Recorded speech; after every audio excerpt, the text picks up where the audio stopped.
Thanks so much, everyone, for being here. Welcome to the first event kicking off our 245th anniversary of the Battle of Guilford Courthouse. This is our first annual Descendants Symposium. My name is Tom Sobel, and I serve as the Supervisory Ranger at Guilford Courthouse National Military Park. It's my pleasure to run a great team here. We're offering a lot of amazing programming throughout this weekend, and through the rest of the month, we'll have some special lectures on the following Saturdays through the rest of the month at 4 p.m. in the same theater. So if you can join us for those, please do. For the program today, I'll just be doing a quick intro, and then we'll have a keynote address by Mr. Kevin Eugene Graham on the military service of his ancestor, Zachariah Jacobs Holmes, a Brunswick County militiaman. And to cap the event, in between, we'll have a brief intermission, set up the chairs up here for the panel discussion, and that's when we'll have 5 folks who are descendants of Battle of Guilford Courthouse veterans, just answering some general questions about their ancestor service and how they've researched their ancestor service. 4 of the 5 panelists discussing their ancestors today did have those same ancestors apply for pensions in the 1800s, and that's been the big research project that the staff here at the park have done since May of 2024. We launched an effort to transcribe all 2,000 plus pension applications associated with the Battle of Guilford Courthouse. And amazingly, we achieved the goal before July 4th, 2026, which was the goal we kind of set for ourselves. And that's been over 1,000 folks doing the work across the country from the comfort of their own homes, including one of our panelists today, Mary Linville. And that's thousands and thousands of pages of work, totaling over 17,000 hours of labor. So what have we learned from the work they've already done? 2002 pension applications identified so far. In the past month, the number jumped by 30. We're starting to find folks whose ancestors served and other roles on the day of the battle, especially baggage guards up at Troublesome Creek. But each file tells a unique story of a veteran's service and also sheds light on their family history into the 1800s. A lot of the folks whose first applications may have been rejected are having to provide additional proof. We have widows' applications later in the 1830s, and then you're learning a lot more about the family history. They're having to not only prove their husband's military service, they're having to prove the marriage. You have a lot of comrades in arms testifying in support of militia veterans. You have a lot of neighbors testifying in support of folks. So it's really, you can think of in the 1830s when militia veterans appeared before court of records as the United States of America's first oral history project. And thankfully, all of that testimony has been saved for posterity. And now citizen archivists are making sometimes very hard to decipher cursive handwriting from the 1800s accessible to all through their painstaking work. Of the 2002 pension files, we've identified 747 of them as Continental Army veterans on the day of battle. So certainly some of these men fought in both the Continental Army and in the militia during the course of the Revolutionary War. But for the purposes of our database, we're interested, which unit were they fighting in at the Battle of Guilford Courthouse? So more militiamen, 1,176 militia veterans of the states represented on the day of battle. The largest number we have are Virginians, followed by North Carolinians, and then Marylanders, and so on. There is a difference here between the total, and obviously if you add up the Continental folks and the militia folks, and that's because there are some rejected pension applications where they just don't provide enough context for us to understand likely why they were denied a pension in the 1800s. And there are also widows who just don't recall enough of their husband's military service for us to identify the unit on the day of battle. The majority of denied pensions are not fraudulent applications, though. You hear when you're reading into Revolutionary War pensions that folks are lying about their service. That is overwhelmingly not the case. There are other reasons that your pension would be denied. Militia veterans had to have a minimum of 6 months of military service, so there are plenty of applications where they just have 3 months or 4 months. Or sometimes they're running into some of their service being categorized as non-military service. A good example is militiamen who are collecting cattle and driving the cattle to the army. Huge help for the army, but being judged in the 1800s as non-military service. In addition to continuing to identify some of those folks who were maybe sick or captured just before the battle, we just added another member to our participant database because their ancestor was captured trying to find the army. And it was just the day before battle, Tories captured him, and he was with the British as a prisoner of war during the Battle of Guilford Courthouse. So these are some fascinating stories we're starting to uncover.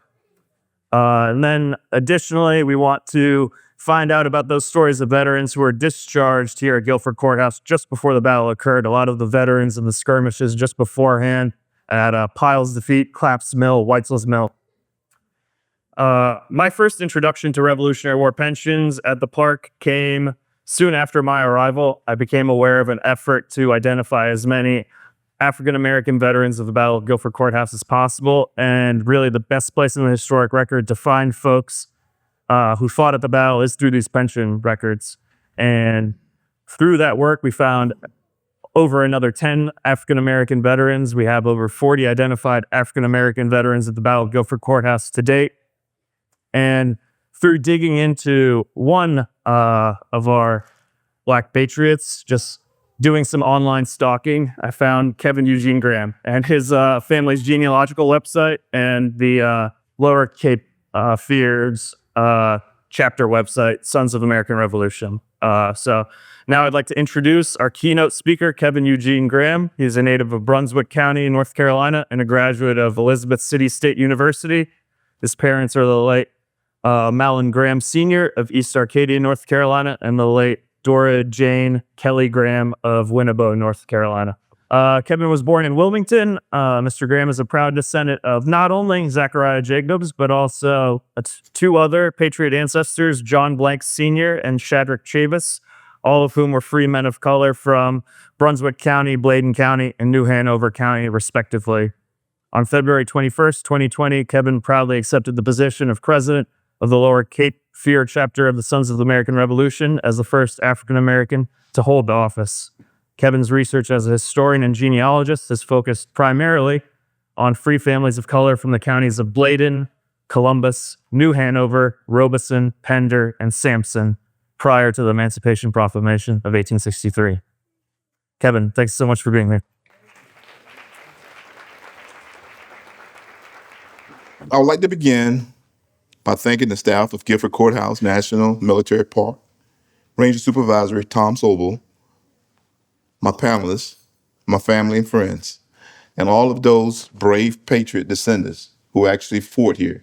Tomorrow marks 245 years. I am truly honored to be here. Out of the 4,500 patriots who actually fought here, their descendants, thousands of descendants could have been here, but I am honored to be here. My presentation is not going to only be on Zachariah, it's going to be on those patriots who the American history books do not speak of much. The fight for American independence, the fight through the eyes of the forgotten heroes, the soldiers of color, because they participated, they have created this great nation. Over 1,000 free, born Black and Native American patriots heeded the call and served this nation during its greatest challenge, the fight against the British Crown. Our great state here in North Carolina had over 460, and these are free-born. These are persons who chose to fight. If you look at a lot of the movies, you see the patriot. Those are individuals, and it was true in some circumstances, whereas the slave master did not wish to fight. So what he did, he allowed his slave male to fight in his place. Over 400 brave, free-born persons of African and Native American ancestry here in our great state fought.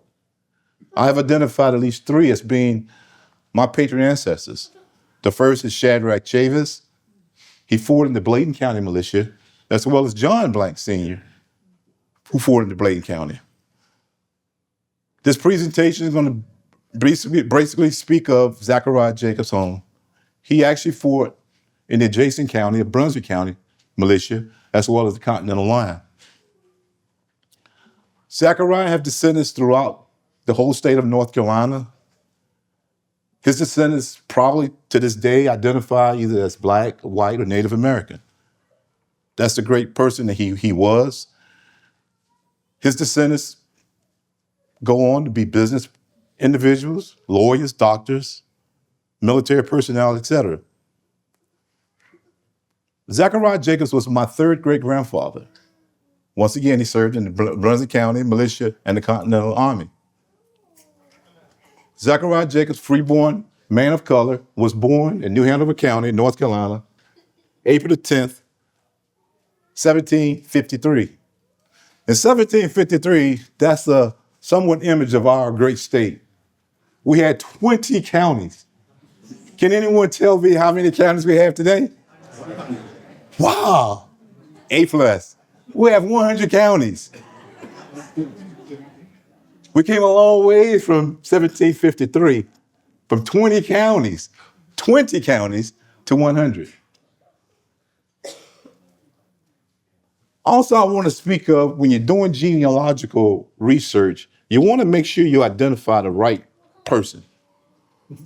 So we're going to talk about all of these Zacharias. I'm going to name basically 4.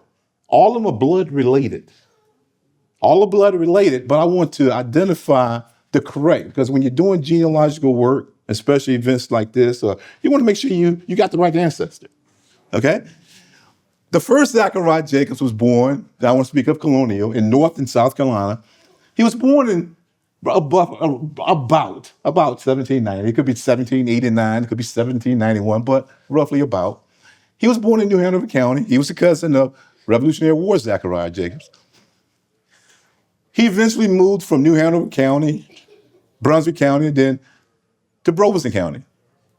Many of his descendants are members of the Lumbee Native American tribe in Robeson County, North Carolina, but he's also a cousin of Zachariah Jacobs home. This Zachariah was born in 1767, but he was born in South Carolina. This Zachariah Jacobs constantly is mixed up with Zachariah Jacobs home. And it's of note, if you notice, the American Revolutionary War was over around roughly 1782. This Zachariah Jacobs, because of his birth age, he'd have been roughly, 15 years old at the tail end of the war. And also, all the federal census, if you look at him, you're on Ancestry.com, you'll list these federal census. He's in basically Richland County, South Carolina, which is present day, Columbia, South Carolina. So he was actually 200 miles away from Wilmington, North Carolina. The third Zachariah Jacobs Zachariah Jacobs. This Zachariah was born in 1738. He died in 1797. These are some important documentation that lists him. The first one was the 1762 New Hanover County tax list. Then he's beginning to purchase land. And when you're saying New Hanover County expanded all the way to present day Columbus County. Columbus County in North Carolina didn't exist. It was made out of Brunswick County. So he was buying land in the 1760s in New Hanover and Brunswick County. Then to look at the fifth point, 1798, that's his will. So Revolutionary War Zachariah Jacobs is listed in his 1798 will as being a nephew. Okay, so we know this is not Revolutionary War. This is our guy. This is my guy. And I'm not going to get into more details about him. You say, okay, Kevin, why is he saying Holmes and Jacobs? He switched back and forth between Jacobs and Holmes, and it looked like he really did it in the 1820 federal census. He's listed as Holmes. 1830, he's listed twice in different. He's listed in his household. He owned houses in both New Hanover County and Brunswick County. So the second Zachariah I mentioned, these censuses overlap with one another. So it'd be virtually impossible for the second Zachariah to come all the way from Columbia, South Carolina, then say, hey, I'm in New Hanover County. Count me in. Let's talk about Zachariah Jacobs. This is our Zachariah Jacobs. In 1832, he had to go before the government, like all the other brave patriots And he had to give everything to get paid. He had to let them know the date of his enlistment, his commanding officers, his detail of battles, his injury, etc. Okay? I'm not going to read all this. This is basically an abstract of his pension application. Now, when he gave his pension application, he did it in, 1832. He was born in 1753, so he was old. So he gave his battles, and they're not in order of actual battles, but this slide right here shows the battles that the Bladen County and the Brunswick County would have been involved in to the conclusion of the war. In purple represent the battles that Zachariah Jacobs actually participated. 1779, he was at the Battle of Bryars Creek in Georgia. The second one, guess what? Tomorrow's what? 245 days. I say days. Oh man. Oh, thank you. 17 years. Oh boy. We are a real young nation there, right? I thank you. Guilford Courthouse. Then lastly, March the 19th, 1782. I got that one. He was at a skirmish in Dorchester, South Carolina. Zachariah Jacobs once again served in 3 combat tours, and he was held as a prisoner of war. Zachariah was drafted in the Brunswick County Militia in 1778. He served 3 months. Within months of being drafted, guess what? Zachariah would see battle. Him and his unit marched 300 miles to Georgia.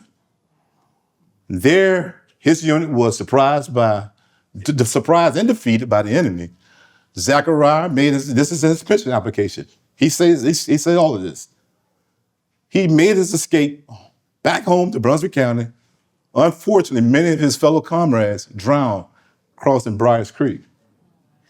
The second tour, Zachariah enlisted for a second time in October of 1780.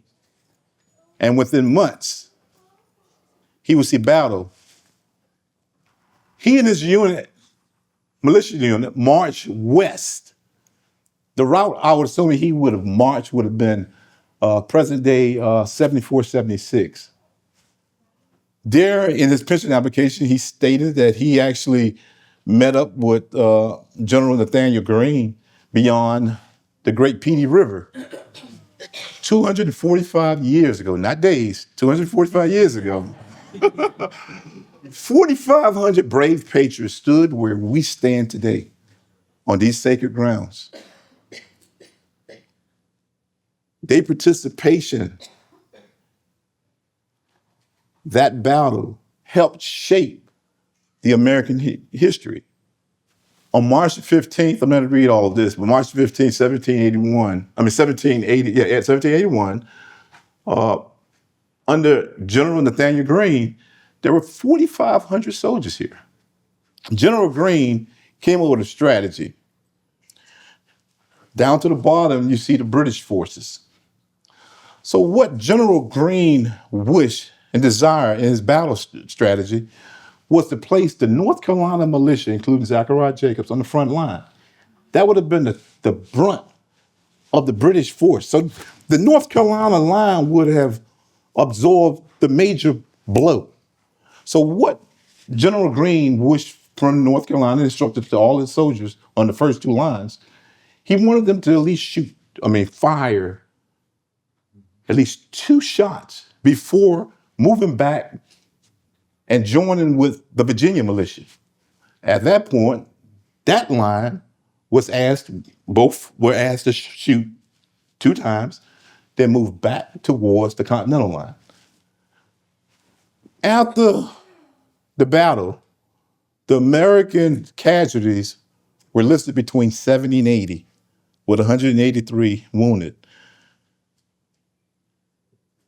The British casualties were 93, and roughly 413 wounded.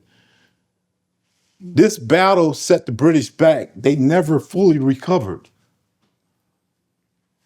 Realizing his army was going to be encircled, General Greene ordered a retreat. During the battle, Zachariah suffered a severe leg injury. He was captured by the British, and he was cared for the local Quaker community here. The green represent roughly where we're at now, and the purple down to the bottom right, the southeast part of North Carolina, is roughly where Zachariah's home was located. Today, if anyone knows, the present-day communities in the area would be East Arcadia, North Carolina, and the Native American community of Buckhead, North Carolina. That's where Zachariah's home was located. So that means after his stay in the hospital, he mentioned all this in his pension application, he started to travel home on foot. And he was captured. He was captured by the Tories. For those persons who don't know what the Tories, they were colonial citizens, but they were loyal to the British Crown. They kept Zachariah tied up for over 2 weeks, and it eventually delivered him at the British Colonel Brown location in Bladen County, not too far from Zachariah's home. After his leg injury, the British gave him an option. Don't fight or be hung. That's what the British told him. Don't fight against us again or we're going to hang you. And guess what? What you think Zachariah did? I'm here today now, so what do you think he did? What do you think he did? Go ahead, she gets look, we're in class. What do you think he did? He crossed. Oh. Zachariah enlisted for a third time. This time for the Continental Army. He served 12 months. He would later see battle in South Carolina in a covert clandestine military attack on the British Royal Galley. In his pension application, he described leaving Wilmington, North Carolina on March 10, 1782. He marched through Brunswick County, North Carolina, to Georgetown, South Carolina, across the Santee, at Strawberry Ferry onto Eutaw Spring. This right here is a depiction of a British Royal Galley ship. Zachariah, the capture of the Royal Galley, was led by Major Michael Rudolph of Virginia. Michael Rudolph was the commanding officer. He included his lieutenant, Ballard Smith, and Sergeant DeCombe, as well as Zachariah, and to this day, I'm trying to identify them, 3 other unknown soldiers of color. During this engagement, Zachariah and the other 3 soldiers of color were pretending to be slaves, and the 3 white officers and sergeant were taking their vegetables up the river, the Ashley River. There, at about 10 o'clock on March 19, 1782, they were stopped and questioned. There, Zachariah and the rest, and Major Rudolph, they jumped on the boat. They eliminated 4 soldiers. They captured the boat, the captain, and 28 other sailors. This is a great book if you don't have it. Nothing But Guts and Slaughter, The American Revolutionary War in the Carolinas. This is volume 4 by Patrick O'Kelly. He explained all of the details of the battle. These are some items that were taken. Zachariah and his unit remained 15 miles outside of Charleston, South Carolina.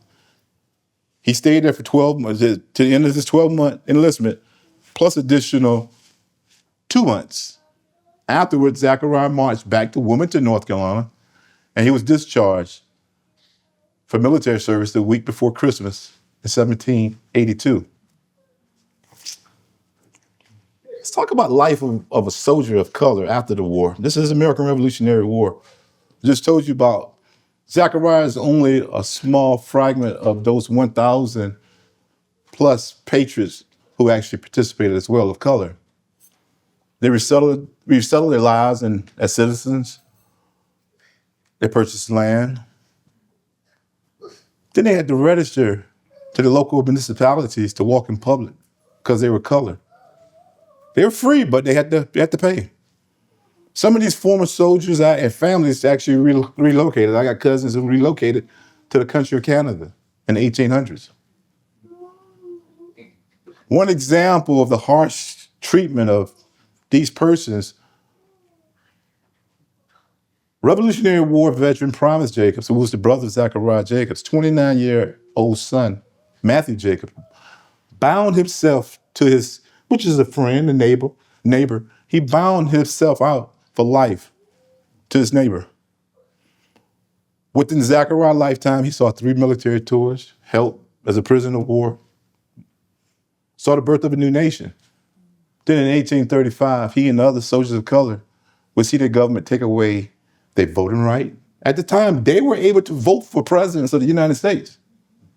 These persons were able to vote for the president of the United States in the 1700s, 1800s. Then their Second Amendment right was taken away from them in 1835. North Carolina, 1835, gun restriction. One person Zachariah would have knew was my other third grandfather, John Blanks Sr., also Bladen County Militia. My second great grandfather, Michael Blanks, in 1835 at the age of 30, was arrested and fined for possession of a firearm. That's cheats. Nearly all American Revolutionary War soldiers of color did not receive their land bounties, warrants, as promised by the United States government for the military service opposite of their white counterparts. Once again, S-cheat. S-cheat is the right of the government to the bottom to take ownership of a state asset of unclaimed property in the event that there is what? No heirs, beneficiaries. Heirs. What is the heir? Successor, next in line, inheritant, beneficiary, heir at large.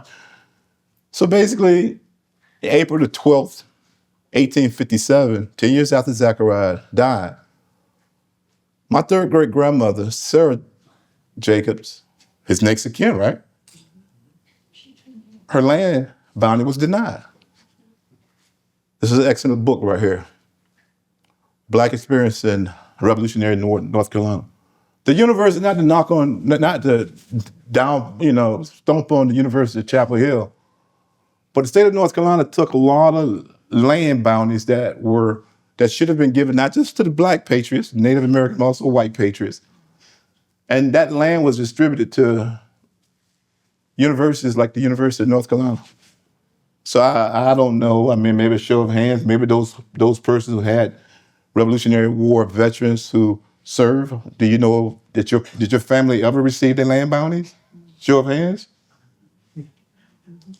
Okay, Revolutionary War patriots who served, who did not receive their land bounties. So it goes not just with persons of color, other ones. So that land was given to universities like the University of North Carolina, Chapel Hill. Revolutionary War land, blood lineage organizations, societies as well. Not going to read all this, but some of them is Sons of the American Revolution, which I am a proud member. Daughters of the American Revolution. 2 of my daughters here are proud members. Sons of the American Revolution, which is the Society of Sons of the American Revolution, SAR, is an American congressional chartered organization founded in 1889 and headquartered in Louisville, Kentucky. Membership into the society are for any male descendants of person who served in the American Revolutionary War or who contributed to establishing the independence of the United States. In 2012, Raleigh, North Carolina firefighter compatriot Chaz Moore was the first to join the Society in North Carolina. His patriot ancestor, he's a good friend of mine. is Toby Gilmore of Massachusetts. In 2016, the Patriot Isaac Carter chapter was formed in Harlow, North Carolina. Harlow is near North Carolina, North Carolina. This is the only national chapter organization comprising primarily of descendants of free Revolutionary War soldiers of color. That community produced 14 pages of color during the American Revolutionary War, and that's them all the way from Martin to Mingo. This is the first picture. I was there, I think compatriot Gary Green was there as well. The green arrow is the first president. He's a friend of mine. He's the first Black and former Greenville, North Carolina mayor, compatriot Ed Carter. Boom. You ever seen that dude before? Boom. In 2017, myself, compatriot Kevin Graham, was the first Black member to be inducted into the Lower K-5 chapter of SAR in Wilmington, North Carolina. There I served as chapter president from 2019 to 2021. I also served as a genealogist and a registrar. And I've spoke of my patriot ancestors. 2020, my cousin, I helped him with his application, compatriot Buddy Hayes. He was the first Black member to be inducted into the Bethelburg chapter. That's in Winston-Salem, North Carolina. He and I share the same patriot ancestors. 2022, my cousin, compatriot Luke Alexander, was the second Black member to be inducted into the Cape Fear Lower chapter of SAR. His patriot ancestor is William Lowry. William Lowry, descendants of members of the Lumbee tribe in Robeson County, North Carolina. And actually, William Lowry, grandson, was if you heard him in North Carolina, Henry Berry Lowry, the legendary Lowry gang leader of Robeson County during the 1800s. This is the Daughters of the American Revolution. They have over 190,000 members and 3,000 chapters. North Carolina, some of North Carolina DAR members. This is my daughters in 2019. My daughters, Akira and Kamisha, were the first two members of color inducted into Daughters of the American Revolution through the Stamp Defiance chapter in Wilmington, North Carolina. And they got the same patriot ancestors as me, right?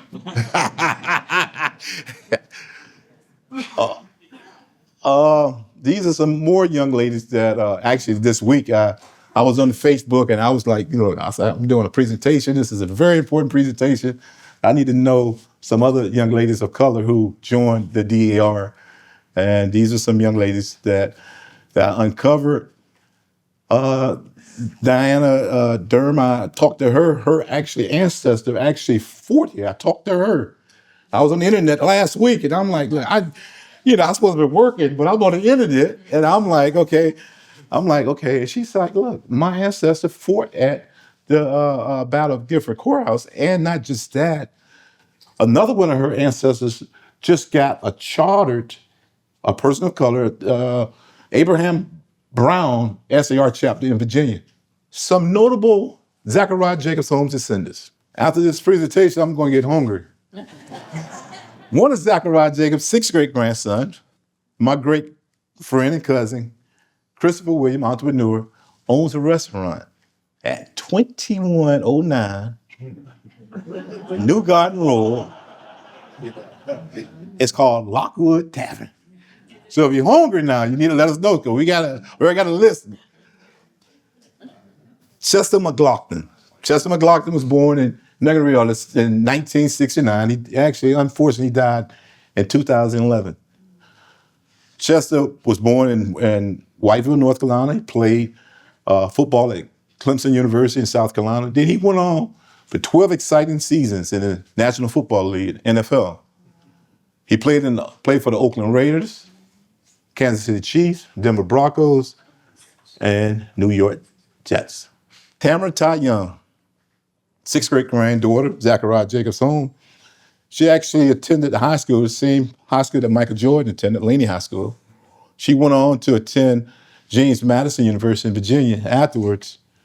In 2007, she was drafted to the WNBA. She played with the Atlanta Dream. Also, she played with the Chicago Sky, Las Vegas Aces, and Seattle Storm. Jason Mark, a renowned author. He is the fifth great-grandson of Zachariah. His debut novel, The Return, was published in 2013 to gain national attention and was adopted into the ABC hit series Resurrection. Anybody ever see Resurrection? Mayor James T. Butts Jr. His father, James Butts Sr., was born in Bladen County, North Carolina. James Jr. is the fourth great-grandson of Zachariah, and he's the current mayor of Inglewood, California. So just think, Zachariah, fight or get hung. He fought.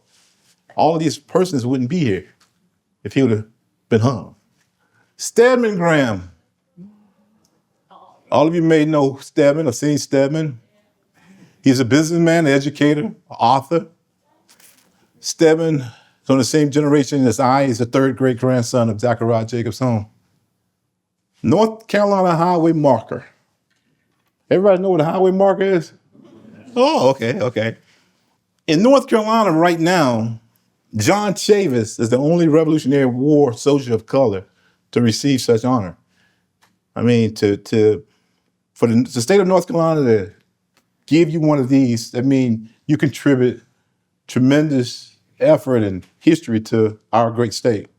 So I am honored and I am excited that on December the 19th, 244 years from the day that Zachariah marched back to Wilmington, North Carolina, I received a call from the North Carolina Highway Marker Program telling me that with a unanimous vote that Zachariah Jacobs would be given a North Carolina Highway Marker.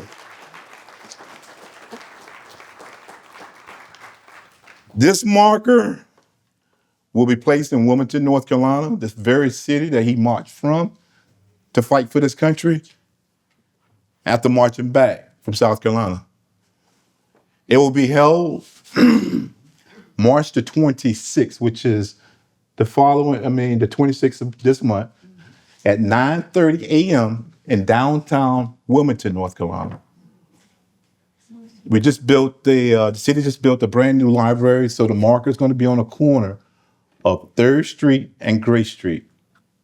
And we're hoping and wishing that as many Revolutionary War patriot lovers will come out and share with the family. PBS, I want to acknowledge PBS. Next month, PBS will have a documentary highlighting Zachariah Jacobs and his descendants. On October the 4th, 1847, at the age of 94 years old, American Revolutionary War hero Zachariah Jacobs Home passed away at his home in New Hanover County, North Carolina. Zachariah's sacrifices, along with those of his brothers, cousins, and other brave American patriots, endure a wealth of gratitude for their contribution in the formation of the United States of America. As I reflect upon my third great-grandfather's legacy, I am profound pride in being linked to this great American warrior, and it is one of my greatest joys to be able to share his story. Kevin E. Graham, third great-grandson.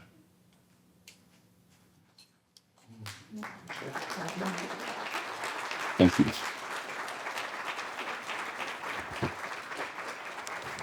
Thank you. Thank you.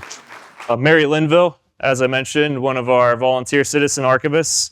She first joined the project and transcribed the pension of her ancestor. She attended St. Mary of the Woods College, Tennessee State University, and Vanderbilt University. She worked as a nurse and nurse practitioner for 37 years, mostly in public service and nonprofit healthcare. In her spare time, Mary writes grant proposals for a local nonprofit. As soon as she retired, she went back to her first love, history, and that's how we met. Solomon Titus Taylor is a proud community leader. He's at the far end of the stage. United States Marine Corps veteran, historian, and the founder of the Titus Family Foundation and the Kids Basketball Association. His life's work has been dedicated to mentoring youth, preserving history, and uplifting his community. He has traveled across the country, speaking at universities and community events, even once before here at Guilford Courthouse National Military Park, sharing his passion for the importance of knowing where we come from and the power of telling our stories. He believes that understanding our roots and embracing our legacy can inspire transformative change and help shape a brighter future for generations to come. Eric Bruce Wilson, middle of stage, is a resident of Falls Church, Virginia. He's an undergraduate degree in history from the College of William and Mary in Virginia, also my alma mater, pretty cool, and a law degree from the George Mason School of Law. He retired from the U.S. Department of the Interior, where he applied his knowledge of history and law for more than 37 years. His interest in the park stems from learning that his maternal fourth great-grandfather served in the battle as a member of the Botetourt County, Virginia militia.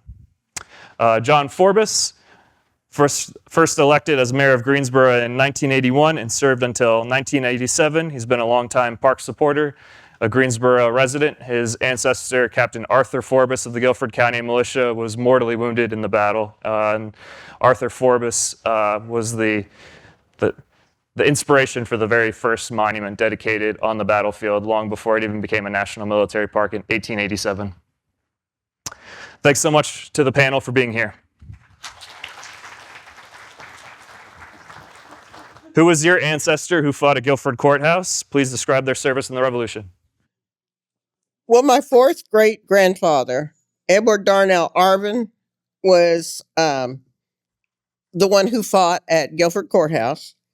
And he stated in his pension application that he thought he was born in 1757.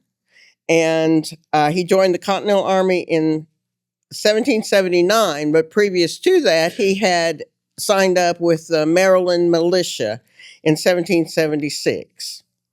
And according to his pension application, he fought at Camden, Cowpens, Utah Springs, and Guilford Courthouse. And he was detached from the 1st Maryland Regiment at times and assigned to the Flying Army. So when he was a Continental soldier, he was with the 1st Maryland, which is a very recognized group of people.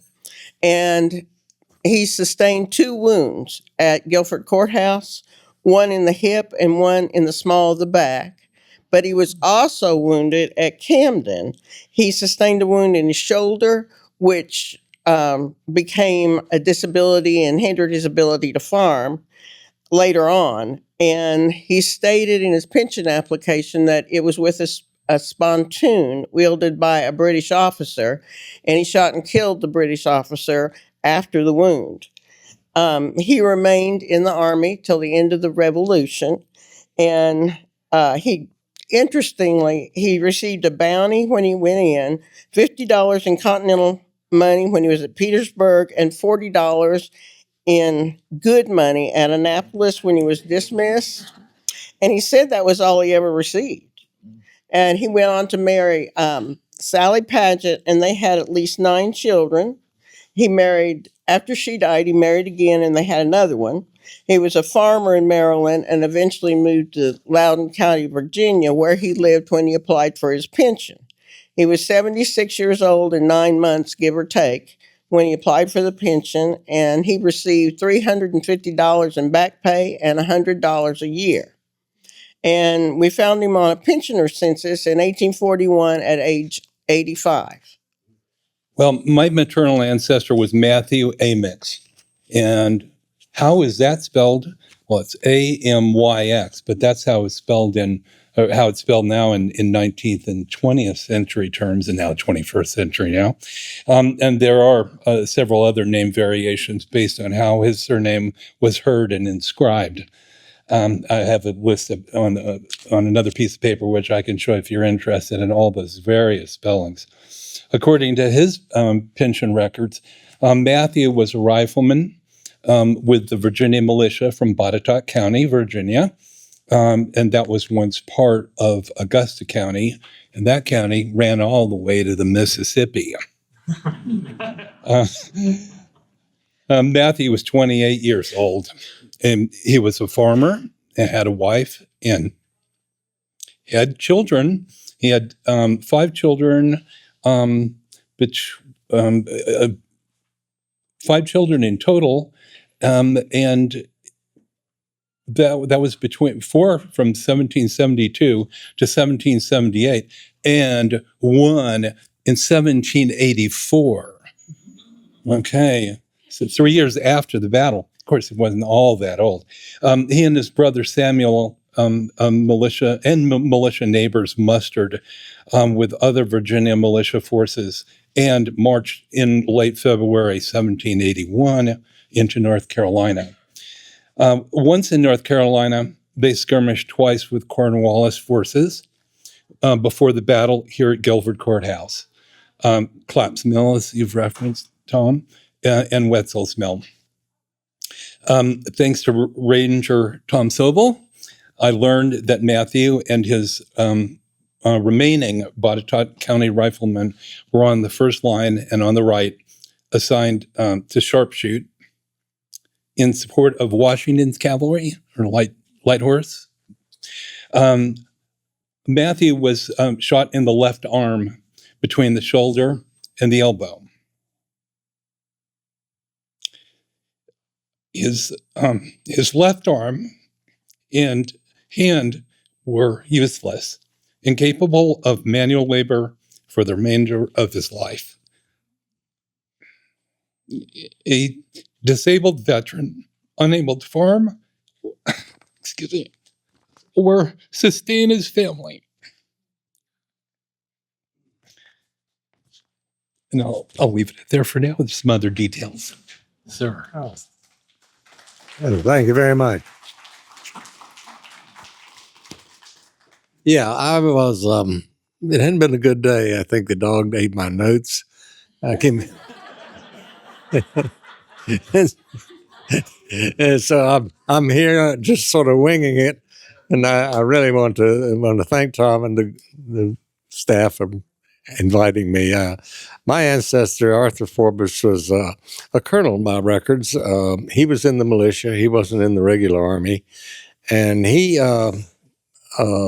basically was the group of volunteers, the militia that came forward to the Battle of Guilford Courthouse. I don't think records show that he was a volunteer anywhere else. But anyway, he lived along with his family on a land grant from King Charles of England in the western part of Guilford County near McLeansville, North Carolina.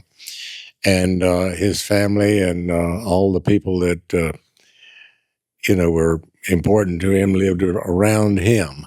And he was sort of the matriarch, and hence he got the title colonel. There were a lot of colonels basically back then in that day, and they were basically landowners or people who the local area looked to for leadership. But when Colonel Arthur was conscripted or asked to, or his unit was asked to fight at at the Battle of Guilford Courthouse, the militia was formed 3 lines basically, as I understand it, and they were asked to fire 2 volleys and then retreat from the field. Well, that didn't exactly work because they all felt that the colonel was somebody that they looked up to and admired, and they stayed and fought and got pretty much decimated for their effort. Colonel Forbes lay on the battlefield for, I think, 2 days, and it rained during a rainy, cold March, and a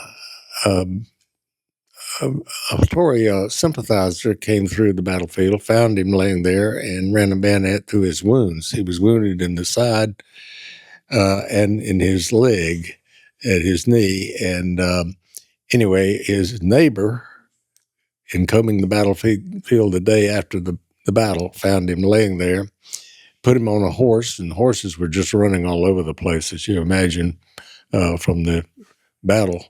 And they started back to McLeansville.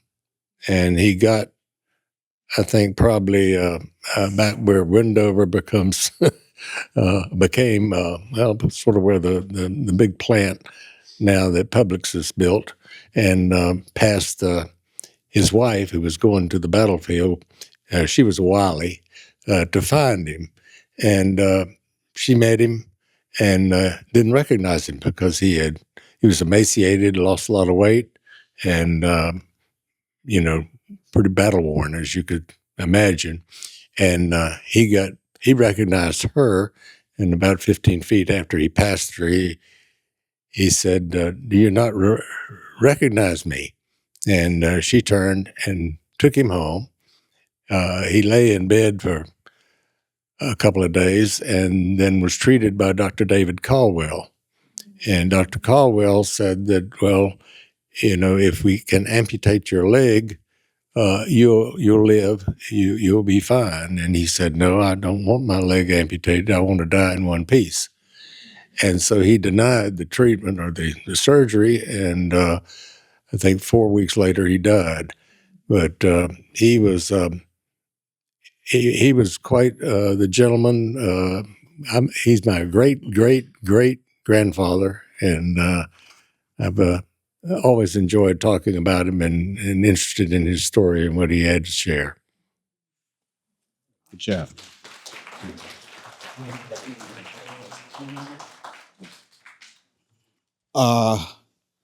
As far as the Titus lineage is concerned, our oldest known ancestor is that of Ishmael Titus. And it just so happens that Ishmael's Revolutionary War story began as a young boy around the age of 10 before the revolution even began. And the reason I say that is because he was a 10-year-old boy when his slaveholder, Harry Guilford, was supporting the British troops on these lands during the time of colonization. And when General Edward Braddock went off to fight against the French and the Indians, it just so happens that they had to put a 10-year-old boy on the middle horse to steady the 3 horses carrying substances and supplies going off to battle. And it just so happened that General Edward Braddock's entire army was defeated by the French and the Indians. And our 10-year-old Ishmael survived that journey. So here we are today. Our Ishmael Titus fought in the Revolutionary War here at Guilford Courthouse, the Battle of Kings Mountain, spent some time in the Cowpens area. But we got from his pension and the story that he told of his life at age 89 when he took the Commonwealth of Massachusetts to court to fight for a pension. Ishmael gave us his story. His pension was denied. He passed away as an old man around 109, 110 years old, and was recognized as the last living survivor of Braddock's defeat. So again, here we are today. Ishmael Titus, in his story, he told us the journey when he was captured as a prisoner by the Tories and taken to the base of the Allegheny Mountains. And it just so happens that those British soldiers, those Tories, had requested that he, being a slave still yet while fighting during the Revolutionary War, go out and go out and fetch our horses. So when he went off to fetch the horses, he came back to the camp and he was 1 horse short.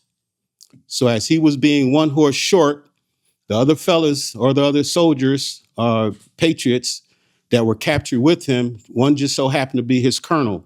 And if I'm not mistaken, Colonel Beverly or Bevy, something like that. So anyway, his commander was also captured with him. So we then went out to go get the other horse that was missing. And while looking for that last horse, he just so happened to run into some American patriots. And one of those patriots was the son of the colonel that he was captured with. So they put a rescue party together, went back to the base of the Allegheny Mountains. Those individuals were in fact set free from that little raid that they had conducted. And as Ishmael Titus told us in his pension, as he walked past the Guilford Courthouse on these grounds, because the courthouse is on these grounds, if I'm correct, that he actually seen hanging from a tree 3 of the individuals that had captured him at the base of the Allegheny Mountains. And again, here we are today.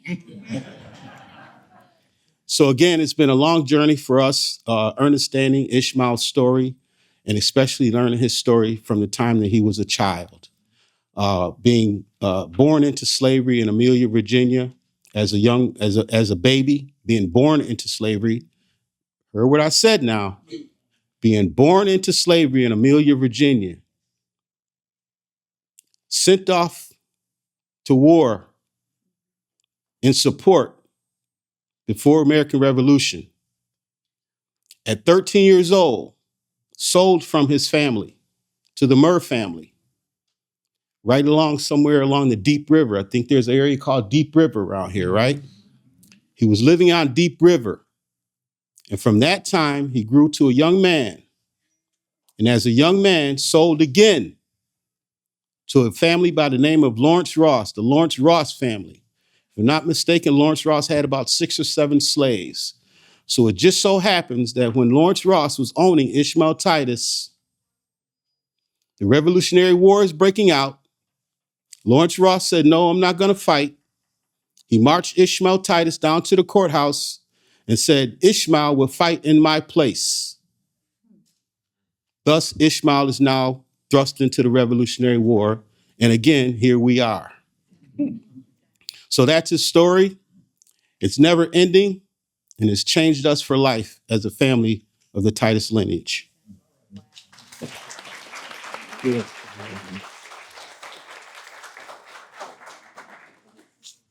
Thank you, Solomon. How you ended that is a perfect segue into the next question. How did your ancestors' service shape your family?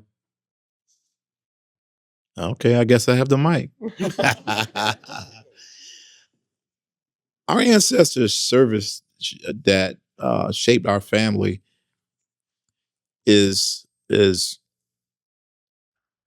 making us very proud to know that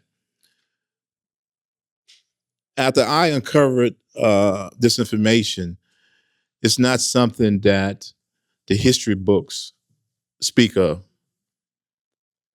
So it make our family proud to know that their forefathers fought and bled and perhaps took lives so that we can enjoy these United States of America. And the proudness of knowing that we came from someone that will ever be enshrined within American history now makes us very proud. Because this is something that cannot and will not be taken from us. Because we know the history now, we're going to pass it on to our generations, and they're going to pass it on to their generations so that they know that when individuals within the streets speak negative about them and tell them to perhaps go back or talk down on them, they can stand strong with their chests out, head up, and let them know that my forefathers bled and died for these lands.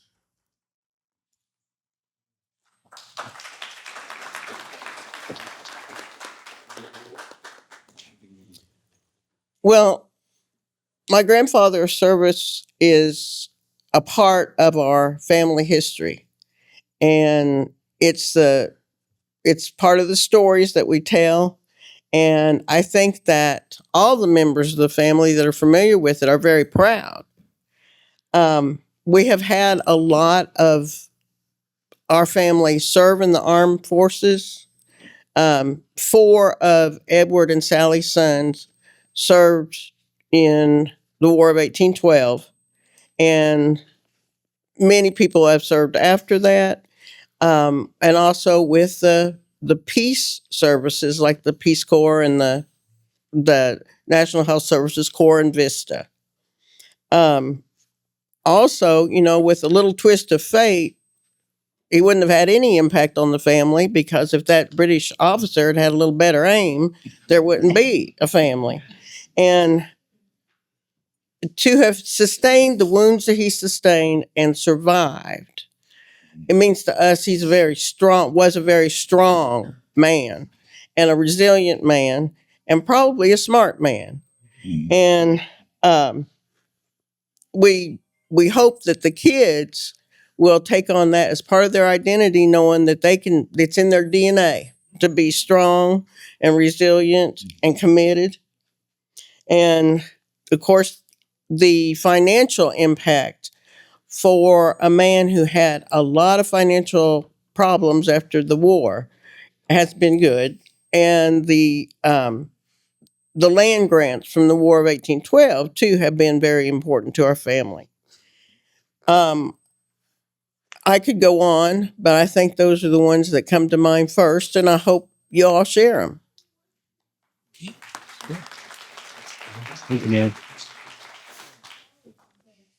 Well, because Matthew and his family were here and about, I am here too, and now my family is here. To me, there is a spiritual bond that was formed. Before Botetourt County, it was part of Augusta County, as I said before, going all the way to Mississippi. It emerged as a county in 1770 after decades of frontier combat in the western mountains of Virginia. Matthew lived his closing years with a son in an area of old Virginia that became Kentucky. And from there, some Amics descendants moved west in the 20th century to Kansas, where my mother, Helen Marie Amix, was born. And in addition to this spirituality, coincidentally, I married Cynthia, who's here today, of Rockbridge County. That was formerly part of Augusta also. And all of our children were born in Virginia. We have 3 kids.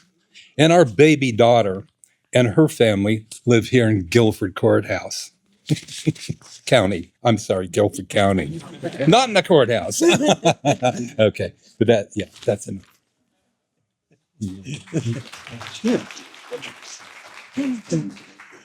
I don't know if this has anything to do with anything at all. My great-great-great-grandfather fired the first shot at the Battle of Guilford Courthouse. He was in the first line, and the commanding officer, a British commanding officer at that time, called him up and said that, I understand you're a pretty good shot, and you see that officer coming up, I think what was then called the old Salisbury Road, and killed a lieutenant who was whipping up his troops toward Guilford Courthouse.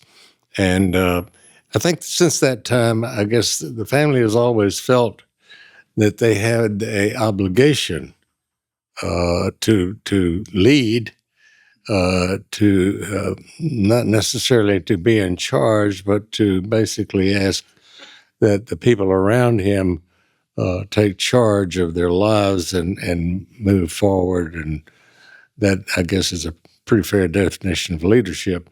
I had a great grandfather who was the mayor of Greensboro, and the thing that Forbes happened to him was that he was when he was on the battlefield, a fellow named Shoemaker came through the battlefield and ran a bayonet, as I said, through his leg and side where his wounds were. They found him later and nailed him to the door of Alamance Presbyterian Church. A rather tidy way to get rid of a problem, but in any event, it was not the best of times, and it was a very violent times. And through that situation, I think he sort of stuck his nose in some places he probably didn't need to be and got dusted for his effort. And it was a great history of which I'm eternally proud.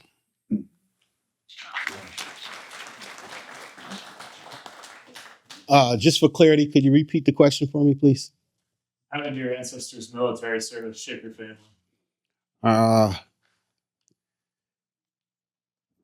In Ishmael's case, shaping the family and the historical research that had to be done in reference to Ishmael and shaping the family, what it did for us is that it took us to a whole different place.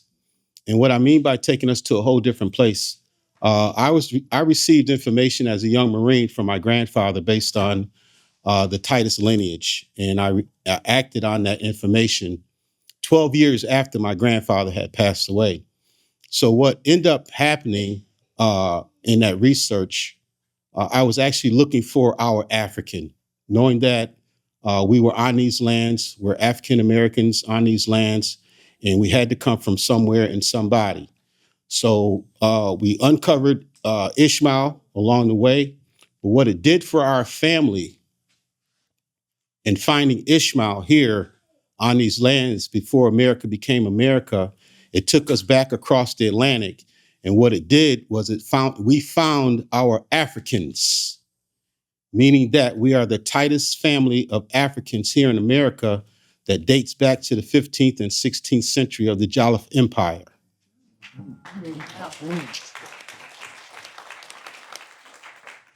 So in Ishmael's case again, he gave us the beginning of where we are or who we are and where we come from.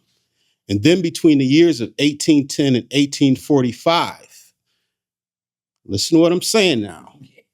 Between the years of 1810 and 1845, my great-great-grandfather was the last of 12 Titus boys born into slavery.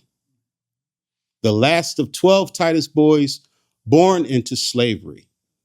And I know for a fact that when I was a child, and my grandfather, my grandmother, and my parents used to always take me back, or take all of us back to South Carolina, Maysville and Sumter, South Carolina. We always wondered why our cousins lived the way they lived coming from New York. We had to bathe in basin tubs with hot water. We had to go into the outhouse out in the field to use the bathroom. And they cooked their food on wood-burning stoves. And then after that vacation was over, we head back upstate to New York, 1 hour from Canada. And we had bathrooms, toilets, running hot water. Why did our cousins in the South have to live like that? Well, beknownst to all of us now, they were living on the former slave plantations. We were just kids just playing. We didn't understand it. But what happened, because of Ishmael's journey and finding out who we are and where we come from as a people, I found the descendants of 12 of those Titus boys, 6 of those families, right out of Maysville and Sumter, South Carolina, because they were on those plantations. And the others were scattered on other plantations throughout the United States along the eastern seaboard. So our journey has been vast. And we have been meeting for the past 14, 15 years, bringing those families back together. So because of Ishmael's case and Ishmael's story, the family has been brought back together because of it. We're proud. We understand our situation. We also understand what by Ishmael being a revolutionary, recognized now as a Revolutionary War hero, with his plaque in the ground downtown Charlotte. Yes. We are grateful for what he did. We are grateful for what he did and what he did for us.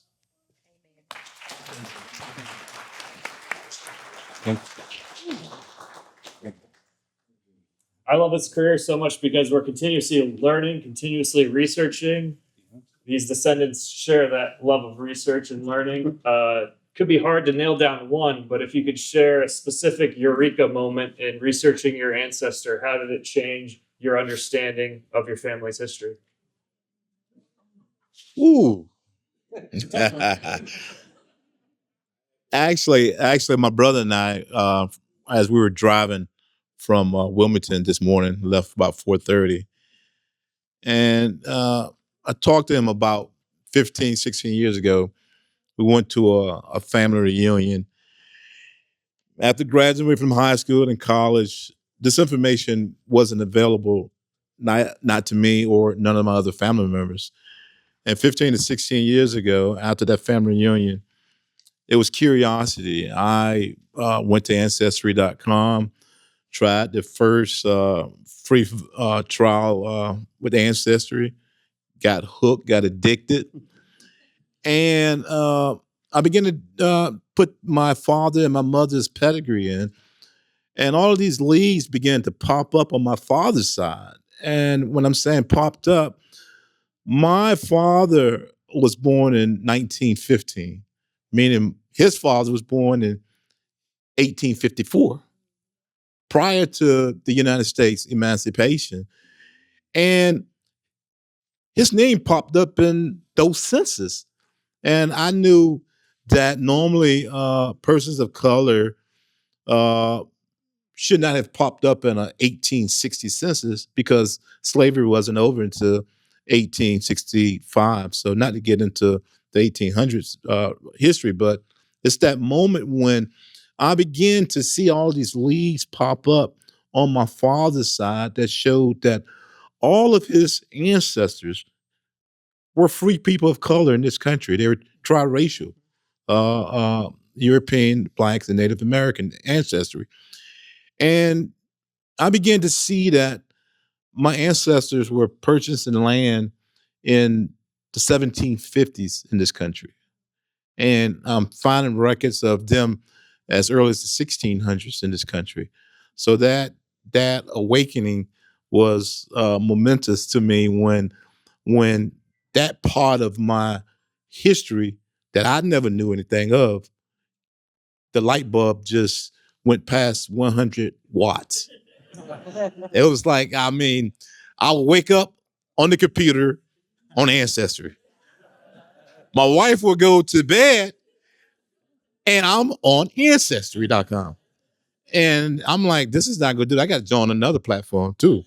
So I began to do the DNA test, and the DNA kicks in, and my research showed me cousins in Canada that moved from the States during the early 1800s. It was just fascinating.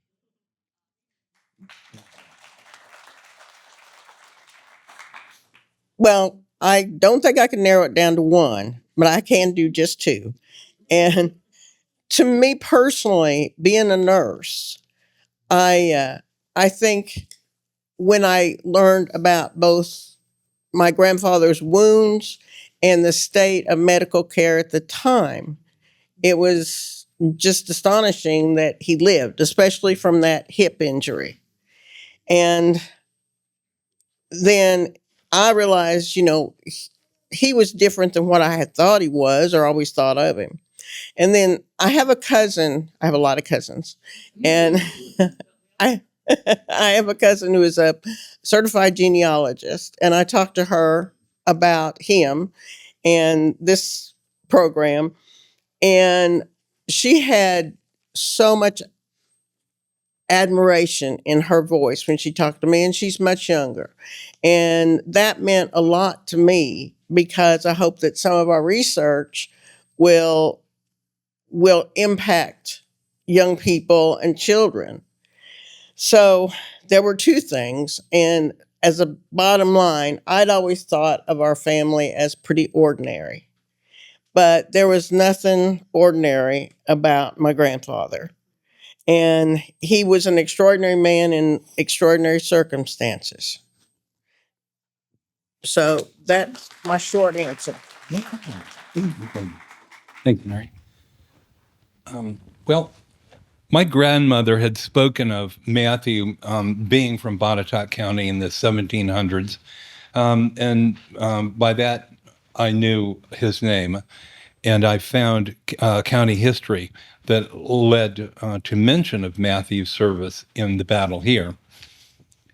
Seeing Matthew's pension records was a real shock to me, which was also a shock to my immediate family and then to my first maternal cousins in Lawrence, Kansas. What? Where did you find this? Online. And yeah, the park's website and links confirmed Matthew's connection to the battle and of the battle's importance to us today. And then, the eureka moments keep on happening, I suppose, because when I was doing some other preparation here in the past month, I thought, gee, I really need to know more about Virginia militia, more than just to be able to say, oh yeah, he was a farmer who came down here, and I don't exactly remember the step, but I just Googled Virginia militia, I guess and by and by maybe AI kicked in or something, and I found this thing that was entitled, and I'd be curious, Thomas, to know if this is part of the library already. This is kind of a dumb moment for you, perhaps. Report of the State Librarian of Virginia. List of colonial soldiers of Virginia. Special report of the Department of Archives and History for 1913. And it's a compilation of things that goes back to the mid, maybe 18th, post-Civil War, I think, forward, and maybe up into a year before this compilation of 1913. But there was a fine 16-page history of the Virginia militia, and in very charmingly spent a very nice paragraph about the Botetourt militia. And that happened to close another circle because, as I mentioned this before, they were frontier warriors, and by other terms, and they're a tough bunch. And fighting the Indians. And they were part of the war. Oh gosh, I lost my place on this one. The 1763 to 1774 war, Lord Dunmore's war. And the militia, the Virginia militia, in particular Botetourt militia, were instrumental in fighting, for the king over in the Ohio River Valley. So that's a kind of an extraordinary, weird sort of circumstance, and I guess it just kind of underscores how that period of time was like perhaps the first revolution, and this was the second. This when we were then fighting the British, rather than the French. If you follow my drift, right? French and Indian War, and then we, we'll go switch around, or we're fighting the British again. But I think we're on the right side. I think that's it. And there continue to be eureka moments.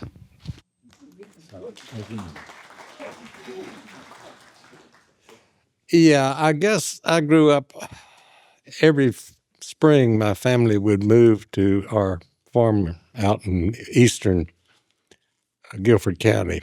Piece of a farm, because there were 640 acres or rods, I think, at that time, that were donated by the king to his governor or regional governors to the farmers who would come to North Carolina.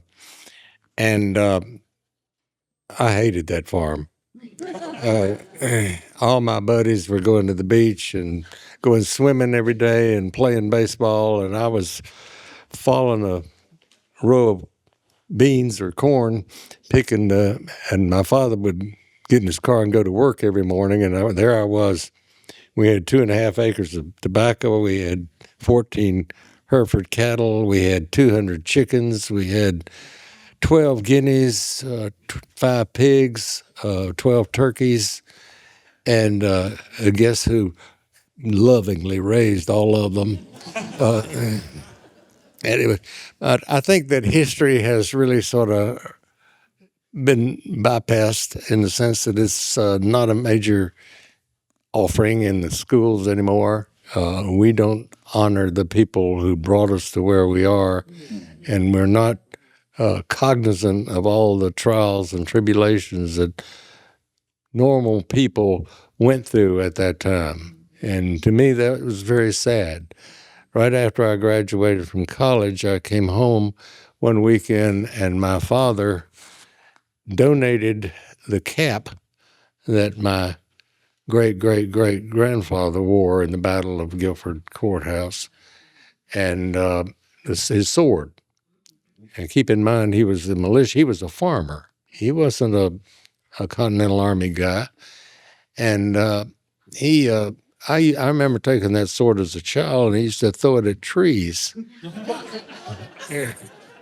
And it was a handy dart. I mean, that thing, for me, I had to take both hands and throw it. I mean, it was pretty large, and it is still at the museum. And we donated, we being my family and my wife Sid and my family donated the cap to the museum. And from what we understand is that it is the only full knitted cap available that is known. There are pieces or remnants of these battle caps. And keep in mind, March was pretty chilly back then. And but I didn't know what that sword was. It was just an artifact that hung around the house. And you couldn't open letters with it. It was just a pretty little sword. You could play, soldier in it or with it. And it was a lot of fun. And I didn't recognize the validity or the value of that cap. It still had his blood on it. And that is in the museum, the Historical Museum. We just did an article, I think, or a piece for Channel 8 last week. And all of a sudden, everybody's interest now has turned to history. And the things that these folks up here are talking to you about all of a sudden is being viewed perhaps under new circumstances and new light. I certainly hope so, because how we got here is so important to each and every one of us. Talk about the pistol that we have framed. Well, that was a. I don't know that I can talk about that pistol because I don't know enough about the pistol except for the fact that it supposedly was the sidearm of my great-great-grandfather, not my father, not my great-great-great-grandfather. But anyway, it was it was I think found in a creek next to the farm. And at that time when the British came through and asked for, or were, they were taking all the sidearms from the residents and the militia and anticipating a battle. It was my great-great-grandfather.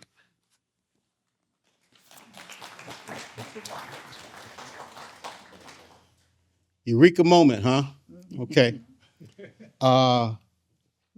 They say certain things happen in the realm, so I guess you and I went down the rabbit hole right around the same time, because all of those leaves started popping up. Yeah, I remember those nights, waking up and everyone's sleeping, you're still up. Yep, I remember those nights. I remember nights 4 o'clock in the morning going upstairs and telling my grandma, look what I found. Boy, you still up? Yes, the Eureka moments were tremendous in my life, in the journey of our family. They're still coming. They're still happening constantly. And I'm going to tell you something. Normally, after I travel this country, spend time with family, I would make my way back to Rochester, New York. Like on tomorrow, I'll be making my way back to Rochester, New York. I usually fall asleep for like 2 or 3 days, depending on what I have going on. And it just so happens that we're here in March, and normally I would be in Rochester running our basketball program for the Rochester City School District. So I'm not sure how much sleep I'm going to be able to get. But however, it will come. But once I come out of that sleep, very well needed rest, more things happen. Phone calls come in, messages come in, somebody's requesting something or somebody has found something, and it all relates to where we come from and who we are and where we stand as a people. So those eureka moments are never ending. And as I always tell my family, in learning what has transpired in the historical research of not just the family, but America, America. I tell people all the time, I never read Mark Twain. Never read Mark Twain. But when I did open up the book, and Mark Twain said, the two most important days of your life, two most important days of your life, the day that you were born and the day that you found out the purpose why. Stand and live in your purpose, not anyone else's. And if we live in our God-given purpose, the world will be definitely a better place. Yes. If we live in our purpose. So those eureka moments, embrace them. Yep. When you start researching who you are and where you come from, and you're losing sleep, looking for things, because I'm gonna tell you, had this stuff had been a microfiche, and I had to do that type of process, and it had not been for Ancestry.com, we wouldn't be sitting here. We wouldn't be sitting here. I probably would have stayed in the Marines for another 30 years. But that's just where we are. So those eureka moments, embrace those and love those. Well done. Oh, boy.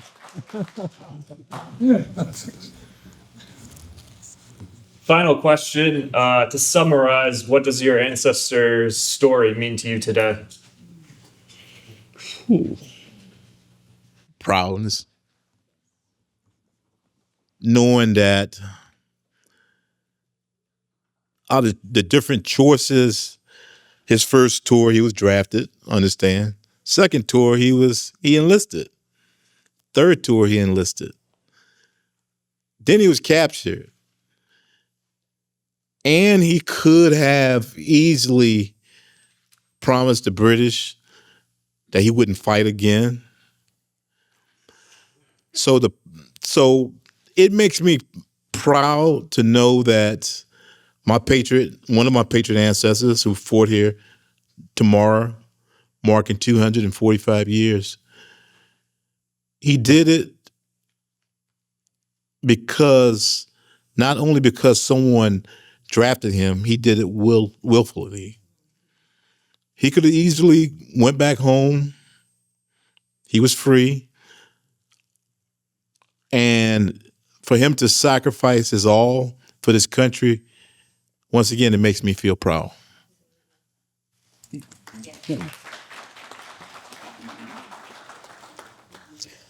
I think all of the soldiers went through a lot, made sacrifices, some more than others, some lost their lives. And I also do the pension transcriptions. There's eureka moments in every single pension application. Personally, it makes me feel more committed to the ideals of this country to see their sacrifice. And whether you can do a little or a lot,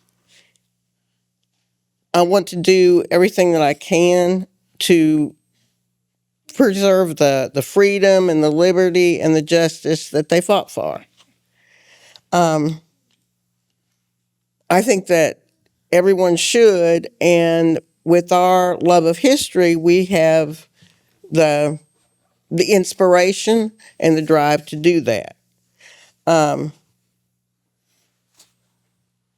I think that also includes civil rights, and voting. So I hope that y'all leave here with a little inspiration to do what you can. Thank you. And thank you, Tom, for organizing.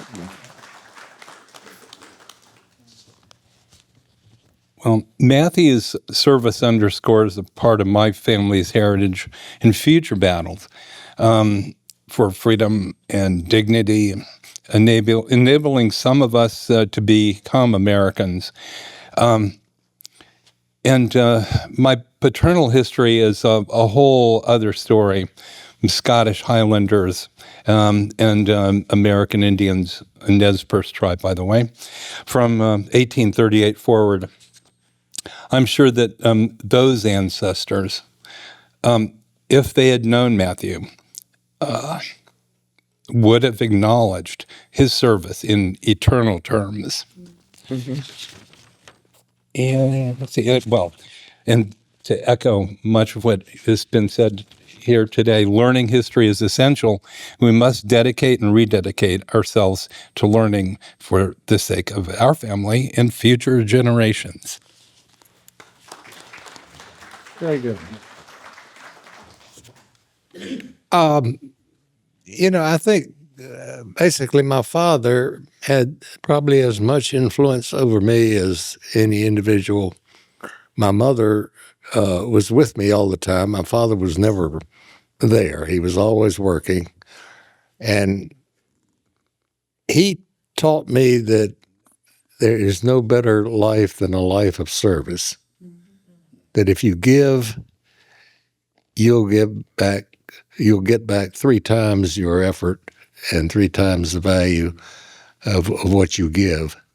And it may not be immediate. It may take some time. But if you can do right by your fellow man and cause things, I ran for public office because I wasn't mad at anybody. I thought that the community was going just fine. I went because I wanted to give back. I've been very blessed in my life. And when I think about those people that went out on a battlefield that were one day following a mule down a corn row, and the next day they were donning their hat or cap and picking up their rifle and going to Guilford Courthouse and joining their fellow friends and farmers. And we can't imagine how that went back then. That's beyond belief for us. We are spoiled. And we work very hard to be spoiled. And I think it's something we need to thank the good Lord every day for what we are and what we've become, and try to do our best by our fellow man. Thank you.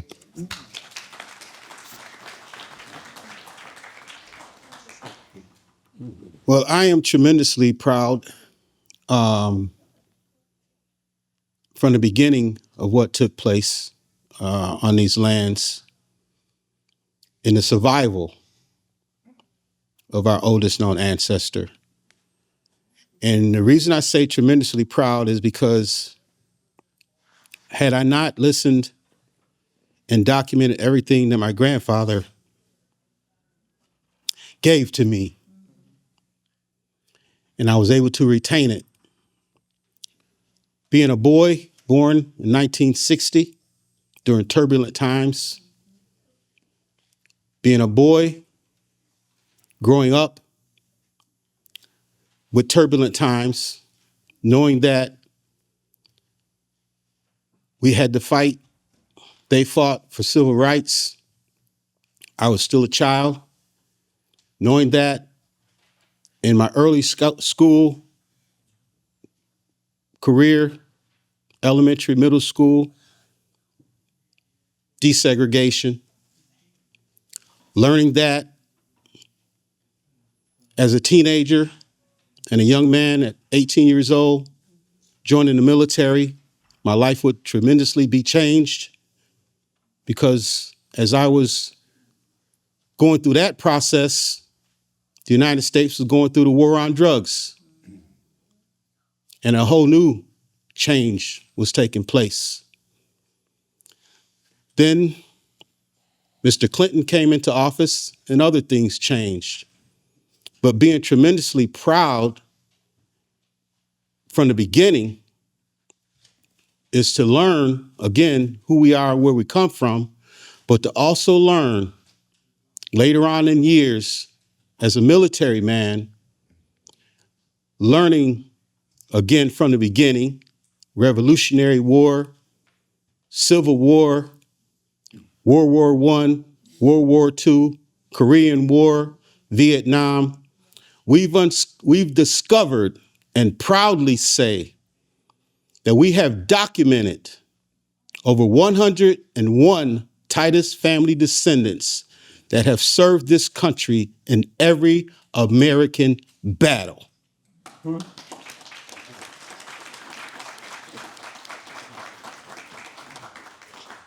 Past and present and currently serving this country. So I am tremendously proud to be the voice and the face of the Titus family here in America.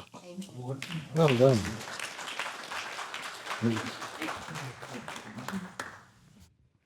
Thank you so much to our panelists. Thank you so much to everyone in attendance for coming and joining us today. And I would be remiss if I didn't also thank our partners at the National Archives and Records Administration, who have done so much work to make pension applications like their ancestors available to everyone now. I don't know how many interns or staff hours they had digitizing those 2 million pages of 83,000 veterans' pensions applications. But we actually have a surprise for you all from the National Archives. Once the program concludes, I will grab them and bring them back to you. There's no good hiding place on the stage.